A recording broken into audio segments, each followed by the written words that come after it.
Welcome to student dictation. Dictation 5 second बाद शुरू होगा। Ready start. कर्नाटक की राजधानी बेंगलुरु में सोशल मीडिया पर की गई एक गैर जिम्मेदार टिप्पणी के नतीजे में जो कुछ हुआ उसने फिर से यह सोचने पर मजबूर किया है कि एक समाज के रूप में हमारा परिपक्व और लोकतांत्रिक होना अभी कितना बाकी है। एक और इंटरनेट और तकनीकी संसाधनों की उपलब्धता किसी को इतना बेलगाम कर दे सकती है कि वह अपनी कुंठाओं या दुराग्रहों को सार्वजनिक करने से नहीं हिचकता।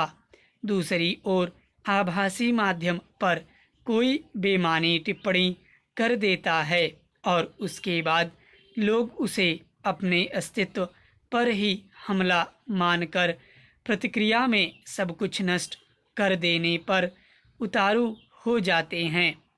गौरतलब है कि बेंगलुरु में एक विधायक के भतीजे ने अपने फेसबुक अकाउंट पर जो भड़काऊ टिप्पणी की उसे मुस्लिम समुदाय ने अपनी आस्था पर चोट पहुंचाने के तौर पर देखा।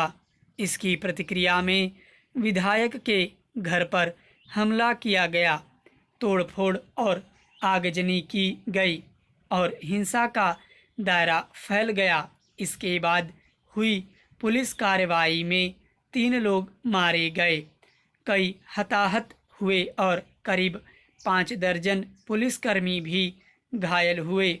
बाद में 100 से ज़्यादा उपद्रवियों को गिरफ्तार किया गया।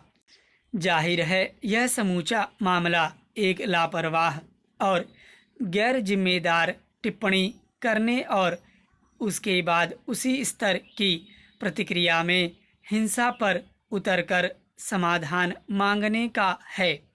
सवाल है कि अगर किसी ने भड़काऊ टिप्पणी की तो कानून के तहत उसे सजा दिलाने की मांग की जाएगी या हिंसा और अराजकता में इसका हल ढूंढा जाएगा।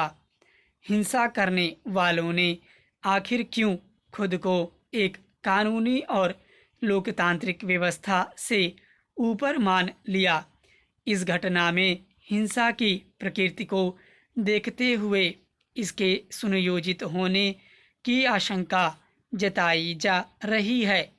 अगर इसमें सच्चाई है तो यह राज्य की पुलिस और खुफिया तंत्र की नाकामी भी है कि उसे समय रहते ऐसी हिंसा फैलने का संकेत तक नहीं मिला।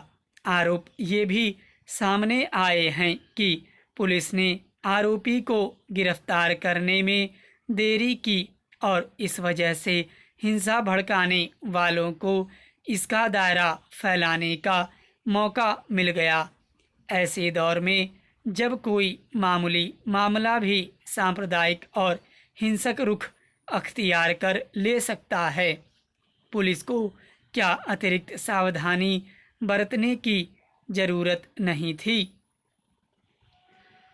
दरअसल पिछले कुछ समय से ऐसा माहौल बनता जा रहा है कि लोगों के सोचने समझने और संवेदनशीलता का दायरा सिकुड़ता जा रहा है। इसमें दूसरों की भावनाओं का ख्याल रखने या कम से कम उनसे निरपेक्ष रहने की ज़रूरत नहीं समझी जाती।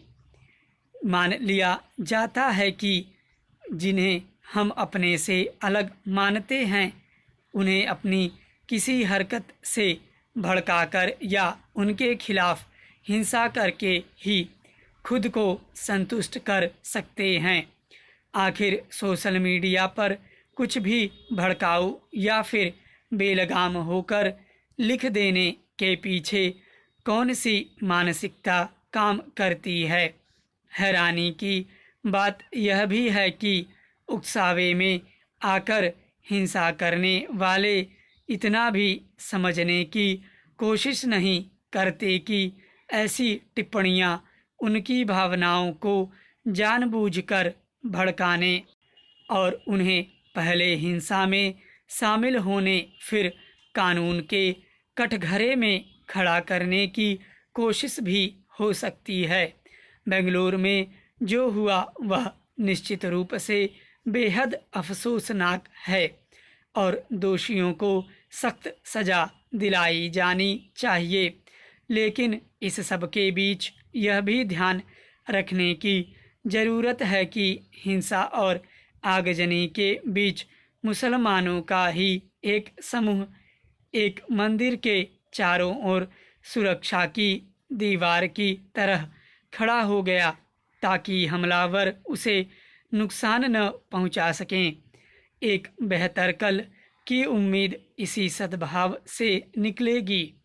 हिंसा करने वाले लोग दूसरों के साथ साथ खुद को भी खत्म करते हैं। स्टॉप।